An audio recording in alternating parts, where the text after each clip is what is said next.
Ang gabi o taro ay isang uri ng halamang ugat na mayaman sa carbohydrates, fiber, potassium at iba pang mga nutrients. Ito ay madalas na ginagamit sa mga lutuing Pilipino tulad ng laing, sinigang at kinataan. Ngunit alam mo ba na ang gaabi ay mayroon ding maraming benepisyo sa kalusugan? Narito ang ilang mga dahilan kung bakit dapat mong isama ang gaabi sa iyong dieta. 1. Nakakatulong ito sa pagbawas ng timbang.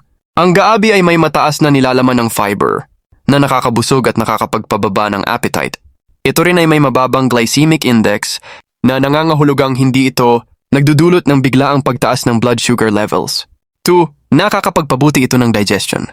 Ang fiber sa gaabi ay hindi lamang nakakabusog kundi nakakatulong din sa pagpapalusog ng digestive system.